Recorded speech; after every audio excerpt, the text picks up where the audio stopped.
नमस्कार प्यारे साथियों। बीएसटीसी के लिए साहित्य पक्ष से संबंधित आज हम इस वीडियो में चर्चा करेंगे।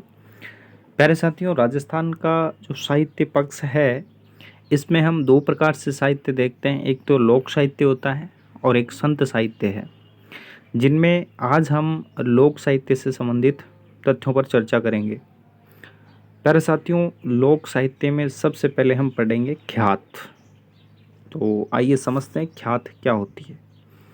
ख्यात होती है जैसे मान लो किसी भी राजा या उस राज्य से संबंधित उसकी विस्तृत जानकारी देने वाला जो ग्रंथ है, उसे हम ख्यात के नाम से जानते हैं। ठीक है। और ये जो ख्यात है, ये संस्कृत की एक धातु है, एक क्रिया है, जिसका अर्थ क्या होता है? कहना। जिसका शाब्दिक अर्थ होता है कहना। किसी भी बात को कहना इसका शाब्दिक अर्थ होता है। तो इसके बाद हम जानते हैं कि ख्यात कौन कौन सी प्रसिद्ध ख्यात है जो एग्ज़ाम की दृष्टि से भी महत्वपूर्ण है। ठीक है। सबसे पहले आती है अपने नैणसीरी ख्यात। किसकी ख्यात? नैणसीरी ख्यात। ये सबसे इम्पोर्टेंट है, सबसे महत्वपूर्ण है, एग्ज़ाम्स में कई बार पूछी हुई ख्यात है। नैणसीरी ख्यात जो है, इसके रचयिता कौन है? मुहणोत नैणसी। ये आप सब जानते भी होंगे, और ना जानते हो तो अभी आप समझ सकते हैं। और ये सबसे कॉमन है, सबसे प्रसिद्ध जो ख्यात है वो यही है। ठीक है। और इसमें कि कौन कौन से राज्यों का इतिहास का वर्णन मिलता है, तो देखिएगा, इसमें जोधपुर, बीकानेर, मेवाड़ और सिरोही राज्य के इतिहास का वर्णन यहाँ पे मिलता है। और ये जो नैनसिरी ख्यात जो है, इसकी तुलना अकबरनामा से भी की गई है। ठीक है। अकबरनामा से भी की गई है। और इस ख्यात की जो रचना है, वो नैणसी जो है इसकी रचना पूर्ण नहीं कर पाए थे, क्योंकि बीच में इनका जो है, इन्होंने मृत्यु हो गई थी इनकी। तो फिर इनके जो पुत्र थे मुरारीदान, जो कि दत्तक पुत्र थे, उन्होंने इसकी ये रचना पूर्ण की थी। फिर उसके बाद अपन देखते हैं सेकंड नंबर, और दयालदास की ख्यात। ठीक है। और वैसे देखा जाए तो सबसे जो प्रथम जो ख्यात है, ऐसा पूछे कि राजस्थान की प्रथम ख्यात कौन सी है, तो मूणोत नैनसी वाली ये नैनसी ख्यात है, ये राजस्थान की प्रथम ख्यात भी है। और दयालदास की ख्यात सेकंड पे देखिएगा। दयालदास की ख्यात, इसके रचयिता दयालदास ही है। कौन है इसके रचयिता? दयालदास ही इसके रचयिता हैं। और इसे बीकानेर के राठौड़ारी ख्यात भी कहते हैं। इसका दूसरा नाम है ये कि बीकानेर के राठौड़ारी ख्यात। ये भी इम्पोर्टेंट है, ये भी पूछा हुआ सवाल है कि दयालदास की ख्यात में किस राज्य के इतिहास का वर्णन मिलता है, तो बीकानेर के राठौड़ों का। ठीक है। और इसमें जो बीकानेर के जो शासक रतन सिंह है, इसके काल में ये दयालदास की ख्यात जो है, इसकी रचना हुई थी। और ये दयालदास की ख्यात जो है, ये राजस्थान की अंतिम ख्यात है। कौन सी ख्यात है? अंतिम। प्रथम तो कौन सी है? नैणसीरी ख्यात। और अंतिम कौन सी है? दयालदास की ख्यात। इसके अलावा ये भी एक महत्वपूर्ण ख्यात है जो एग्ज़ाम में पूछी हुई है, बांकीदासरी ख्यात। ठीक है। बांकीदासरी जो ख्यात है, ये इसमें जोधपुर राज्य का वर्णन मिलता है। ठीक है। जोधपुर राज्य की ख्यात के नाम से भी बांकीदास की ख्यात को जानते हैं। और जैसा कि इसका नाम भी यही है, इसके रचयिता भी कौन है? बांकीदास ही इसके रचयिता है। अब देखिएगा, जोधपुर के जो शासक मानसिंह थे ना, उसके काल में ये रचित है बांकीदास की ख्यात। अब इसमें जैसे मान लो पूछा जाए कि ये इसमें कौन सा विषय आता है, तो निश्चित रूप से जोधपुर का नाम आता है। तो मारवाड़ के राज्य का इतिहास यहाँ पे मिलता है। तो मारवाड़ के राज्य के राठौड़ों से संबंधित ये बांकीदास की ख्यात है। फिर देखिएगा मुंडियारी ख्यात। मुंडियारी ख्यात जो है, इसके रचयिता कौन है?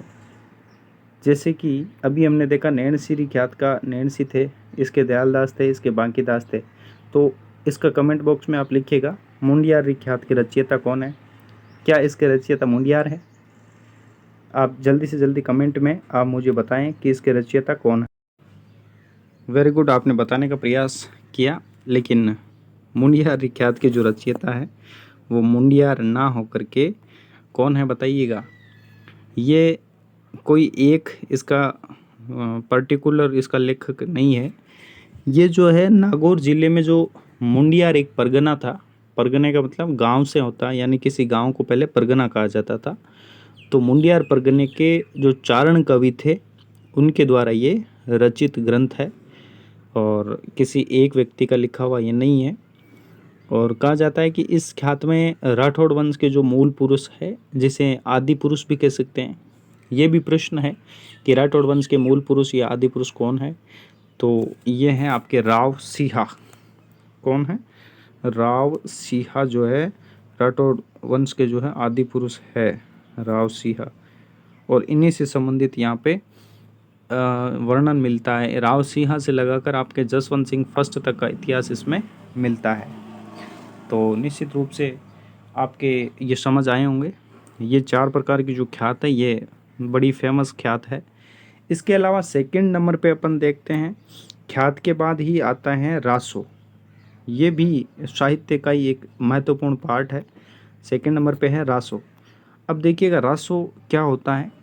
रासो होता है कि किसी भी राजा की जो प्रशंसा के अंतर्गत जो लिखे होते हैं, जैसे मान लो किसी भी राजा का प्रशंसा रूपी वर्णन किया गया हो, है ना, ऐसा ग्रंथ जिसमें राजा की प्रशंसा की गई हो। तो जैसे मान लो युद्ध अभियान है या प्रेम प्रसंग का वर्णन है, तो ये सारी चीज़ें हैं, यानी राजा की प्रशंसा में जो लिखे हुए जो रचनाएं होती है, जो ग्रंथ होते हैं, उन्हें रासो कहते हैं। ठीक है, तो इनमें सबसे जो प्रसिद्ध रासो है, ठीक है, वो रासो है पृथ्वीराज रासो। सबसे फेमस रासो है। इसके एग्ज़ाम में सवाल भी कई बार पूछे जाते हैं कि इसके लेखक कौन है।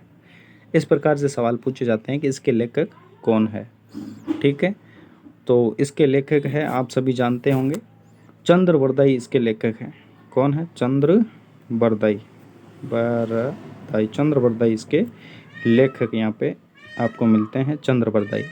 ठीक है, अब जैसे देखा जाए तो अब इसमें अलग अलग चीज़ें, जैसे वर्तमान में ये कहाँ रखा हुआ है, ठीक है, इसको पूर्ण किसने किया था, ये सारी चीज़ें, ये बहुत कम चांस है इनको पूछने के।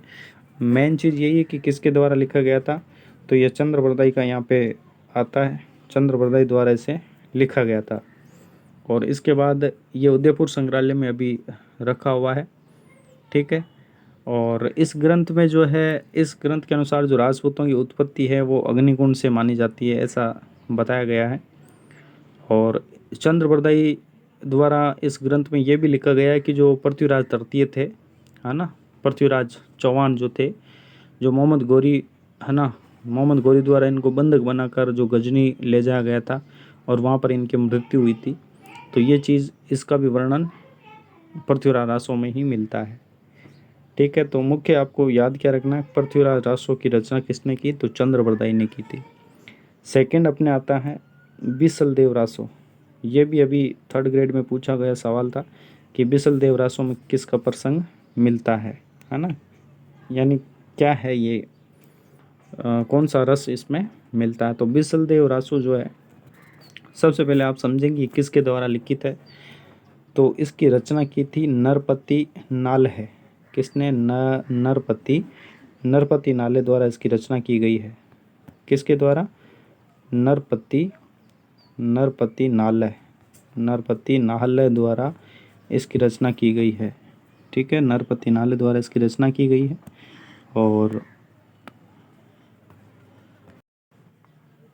और इसमें ये जो है बिसलदेव रासो पूर्ण रूप से गोडवाड़ी भाषा में रचित एकमात्र ये ग्रंथ है। पूर्ण रूप से बिसलदेव रासो नरपति नाले द्वारा लिखित है। अब इस ग्रंथ में विग्रह राज चतुर्थ और उड़ीसा की एक राजकुमारी है राजमती, इनके प्रेम का यहाँ पे वर्णन यहाँ पे मिलता है।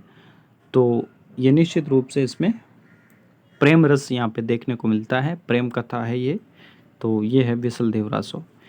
उसके बाद हम पढ़ते हैं परमाल रासो। ये इतने महत्वपूर्ण तो नहीं है, लेकिन फिर भी आप सरसरी नज़र से आप देख सकते हैं। इनके रचयिता है जगनिक या जिंगनिक भी इनको कहते हैं। इनका अन्य नाम जो है वो आलाखंड है। और जो आला और उदल है, इनकी वीरता का यहाँ पे वर्णन मिलता है। अब आला और उदल कौन थे?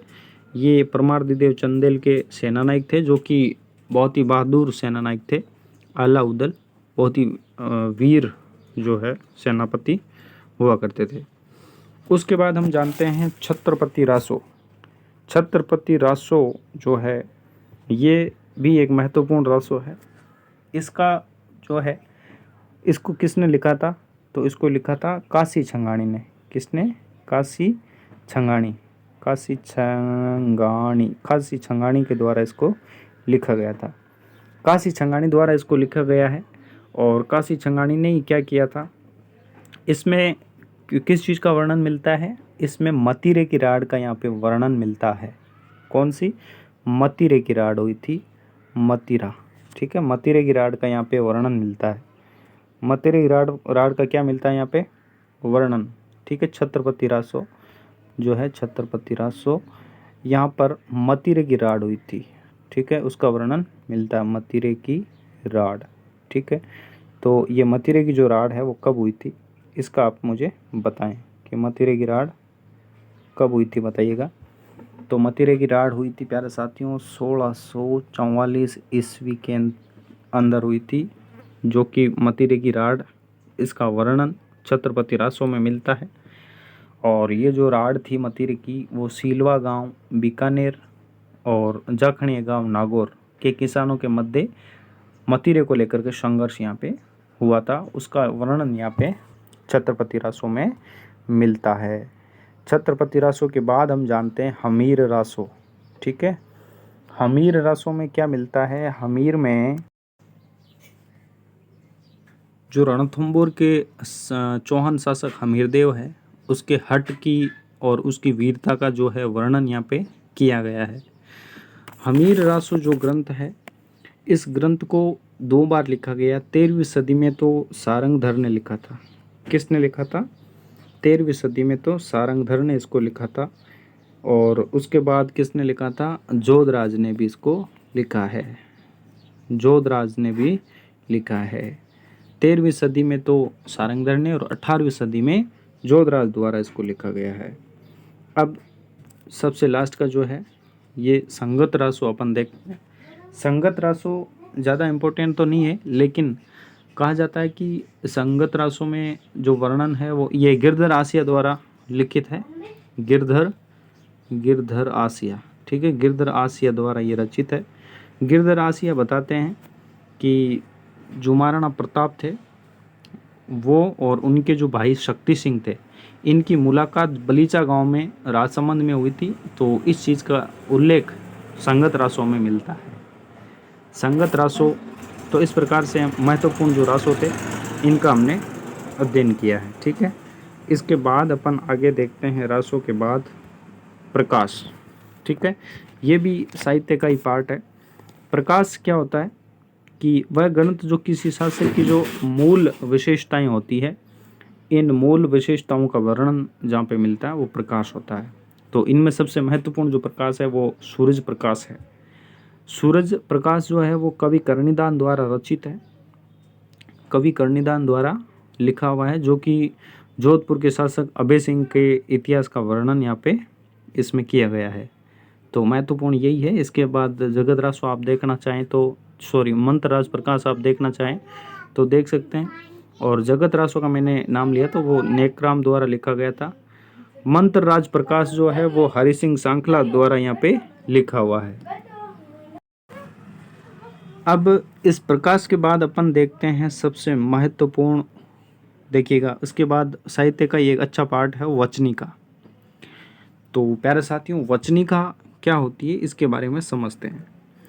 यानी वचनिका वह है कि जो कोई भी राजा है, जैसे मान लो तो किसी राजा के वचन पर आधारित जो ग्रंथ होता है वही उसकी वचनिका है।